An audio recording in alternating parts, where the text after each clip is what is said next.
Number 10, Harry Kane, the $650,000 graph. Harry Kane's wrist carried roughly $650,000 in gold and diamonds the moment the world's cameras caught it. That's the going rate today for a Rolex Daytona Rainbow in Everose Gold. Reference woman6595R a watch most Rolex customers will never even be offered at any price. The photo, taken during England's tense 2022 World Cup opener, instantly turned an already rare Daytona into one of the most talked-about football watches of the decade. Here's why collectors want it so badly. Rolex produces a tiny fraction of its annual Daytona output in gem-set rainbow dials, and even fewer in rose gold. Authorized dealers don't sell these over the counter. They're allocated quietly to a handful of top clients worldwide, which is exactly why the open market commands such a steep premium over retail. Supply isn't growing. The collectors who already own one are not selling. The future potential here is straightforward. Scarcity that's engineered at the factory level almost never reverses. Collector warning. Rainbow Daytonas are a magnet for counterfeit gem matching and forged service papers. Full Rolex documentation isn't optional. It's the only thing standing between you and a six-figure mistake. Number 9. Luka Modric, the 50-watch giveaway. Luka Modric once gave away roughly 50 Rolex Daytonas in a single year. And today, even the standard steel version of that exact watch sells for 2 to 3 times its original retail price on the pre-owned market.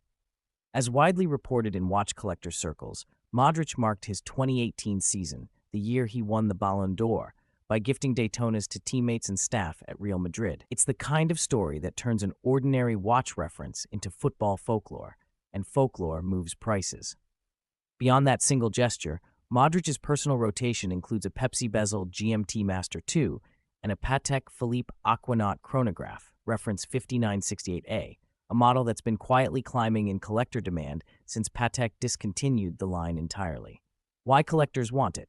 Steel Patek chronographs are some of the hardest pieces to allocate at any boutique on the planet, which is why waiting lists stretch for years and gray market premiums stay stubbornly high. The warning, chronograph movements cost far more to service than a simple time and date Patek, so always verify full service history before paying above list for this one. The window is closing on the steel Daytona at this price. The next watch belongs to a player who hasn't even hit his prime yet, and the wait list is already longer than most NBA contracts. Number 8, 22 years old, already collecting. Jude Bellingham was handed a brand new Rolex the same week he picked up individual hardware in 2024, continuing a long, well-documented tradition of Rolex marking major football honors with a gift that ends up on a winner's wrist for life. His personal rotation also includes an Audemars Piguet Royal Oak, the watch that essentially invented the modern steel luxury sports category in 1972, and still trades comfortably above retail more than 50 years later. At just 22, Bellingham is already one of the most photographed wrists in world football, and visibility matters more in this market than most fans realize. Every brand wants its watch on the wrist of the player everyone's filming, every single week, on 3 different continents. Why collectors want it? Royal Oaks remain one of the hardest watches to simply walk into a boutique and buy. Authorized dealer waitlists for steel models commonly run 2 to 4 years, the entire reason gray market prices sit so far above MSRP. Collector warning, the Royal Oak's popularity has flooded the market with homage watches and outright counterfeits. Authentication comes before payment, every time, no exceptions. Number 7, the dial. Rolex will eventually retire. Vinicius Jr.'s olive green dial Rolex Day-Date 40 in solid white gold retails north of $40,000 brand new, and that number only matters until Rolex eventually discontinues the dial color, at which point collectors will pay whatever it takes to lock one down. It's already one of the most coveted color combinations in the entire President line, precisely because Rolex never keeps a dial color in production forever. Vinny's collection goes deeper than one watch. He's been photographed in an Audemars Piguet Royal Oak self-winding and a Rolex GMT Master 2 root beer in Everose Gold, a two-tone classic that's become a quiet favorite among a younger generation of A-list collectors. Why it holds value.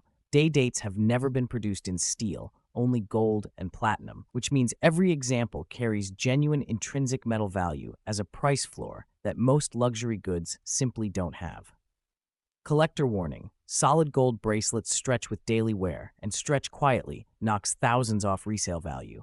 Get the bracelet checked before it becomes an expensive surprise at sale time. The next two players didn't just wear expensive watches. They got watches that don't exist anywhere else on Earth. Number 5 might be the rarest wrist at this entire World Cup. Number 6, 200 pieces, gone instantly. Kylian Mbappe's limited edition Hublot, only 200 pieces made worldwide, retailed at roughly $24,900, and good luck finding one anywhere near that price today. The Square Bang Unico King Gold Blue Ceramic Mbappé Edition sold out almost immediately through Hublot's ambassador network, and the rare piece that does surface on the resale market routinely lists well above its original sticker. Mbappé has been Hublot's most photographed national team ambassador for years, regularly seen in the Big Bang Unico Sapphire and the Spirit of Big Bang Titanium. Watches engineered, much like his playing style, around speed. Skeletonized movements, ultralight cases, aggressive modern materials instead of traditional gold. Why this category is tricky: limited co-branded athlete watches are a strange corner of the market. Some genuinely become scarce collector pieces. Others quietly lose value the moment the hype around the athlete cools off. Collector warning: the difference almost always comes down to real audited production numbers. Serious collectors check the piece count documentation before paying any premium over retail on an athlete's signature watch. Hype alone has never been a price floor. Number 5. Neymar, a watch collection worth more than some transfer fees. Neymar's Richard Mille collection alone is worth more than entire transfer deals in lower leagues. Richard Mille's sports models routinely start above $150,000 at retail, and the brand's rarer art collaboration and skull pieces have sold for well over 7 figures in the secondary market. His rotation includes the RM6801 Cyril Congo, built around a graffiti art dial collaboration, the RM052 Skull Tourbillon, an Audemars Piguet Royal Oak, and a Rolex GMT Master 2 Batman in black and blue ceramic. Why collectors are obsessed? Richard Mille deliberately produces in tiny numbers and sells almost entirely through personal brand relationships rather than walk-in retail. That manufactured scarcity is exactly why the brand has built one of the strongest resale markets in modern watchmaking, with pieces frequently trading above what the original buyer paid. Collector warning, and this one matters: Richard Mille's secondary market is thick with replicas and gray market sellers claiming brand allocation that simply doesn't exist. Without a direct relationship to the boutique, extreme caution is the only responsible move before wiring 6 or 7 figures for one of these. Everything you've seen so far is the undercard. The next 3 watches belong to players who've been collecting for over a decade, and the numbers get genuinely uncomfortable from here. Number 4. Erling the watch Patek can no longer sell you. Erling Haaland's rose gold Patek Philippe Nautilus, reference 57112R, is a watch Patek itself can no longer sell at any price. Production of the reference has ended, and clean examples now trade for 2-3 times their original retail tag on the pre-owned market. The Steel 5711, the model that turned the Nautilus into the most requested sports watch on the planet, was discontinued outright in 2021 and immediately spiked in value before settling into a still massive premium over its old retail price. Haaland travels with Nautilus pieces in his personal rotation alongside Rolex Daytonas and carries an official ambassadorship with Breitling, fronting their chronograph lineup. What makes his collection notable isn't flash, it's consistency. Why it matters for the future. Every brand in his rotation has a multi-decade track record of secondary market strength, not just a single viral moment.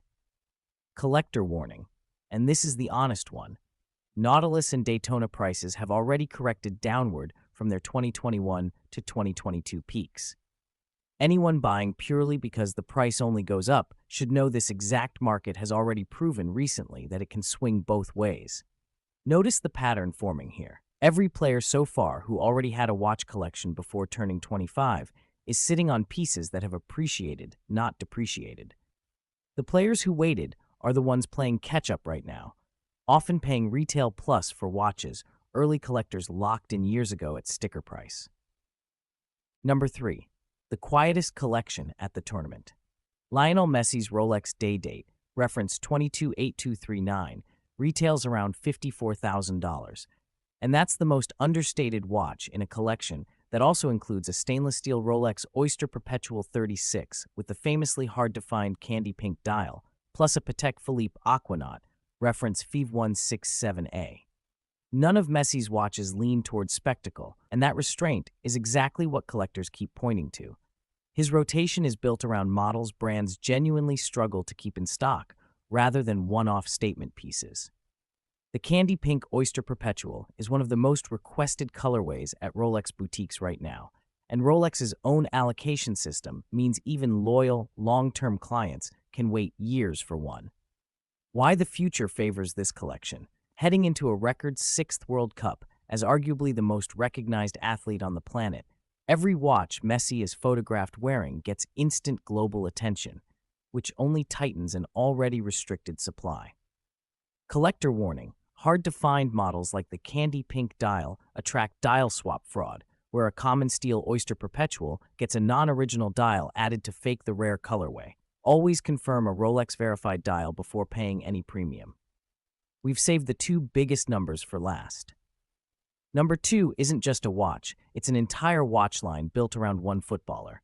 And number 1 isn't even about a player still on the pitch. It's proof of exactly what happens to every watch on this list, 40 years from now. Cristiano Ronaldo, 20 years, one watchmaker, 8 figures. Cristiano Ronaldo was personally handed a $1.3 million Jacob & Co. Twin Turbo Furious by the brand's own founder, delivered in person on an ordinary morning. That single gift is just one entry in a watch relationship that's lasted over 2 decades. Ronaldo and Jacob & Co. went on to co-design an entire signature collection, the CR7 Epic X line, limited to 999 steel pieces and 499 diamond set pieces, with original retail prices running from roughly $28,000 up to $160,000, depending on metal and stone setting. He's also been linked to one of the brand's ultra-high-end billionaire pieces, reportedly valued in the tens of millions, territory most billionaires never reach, let alone athletes. Why this case is different: most athlete watch partnerships quietly end the moment a playing career slows down. Ronaldo's has only deepened, including a reported personal investment in the online watch marketplace Chrono24 itself. The lesson for collectors and the future value takeaway: signature pieces tied to an athlete who stays culturally relevant for 2 decades behave completely differently in resale than a one-off hype watch that fades with the news cycle. Longevity, not virality, is what actually protects value here. Number 1. The legends: what a footballer's watch is worth 40 years later. Here's what nobody tells you at the start of a list like this: the real payoff on a legend's watch almost never shows up while he's still playing. It shows up decades later. A gold Rolex Day Date, reference 1803, is the same reference Diego Maradona reportedly received as a personal gift from Fidel Castro. Maradona confirmed the gift himself, and the friendship behind it was well documented and public for years. That exact reference isn't some obscure investment footnote.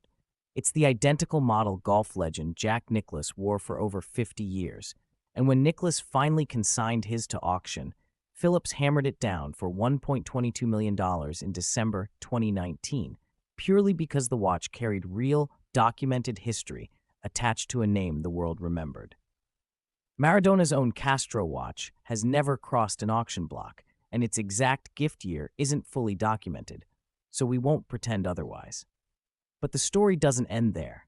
As Argentina's head coach at the 2010 World Cup, Maradona wore 2 matching Hublot King Power Diego Maradona watches at once, one for each of his daughters, in a photograph that's been reprinted more times than almost any other football watch image in history.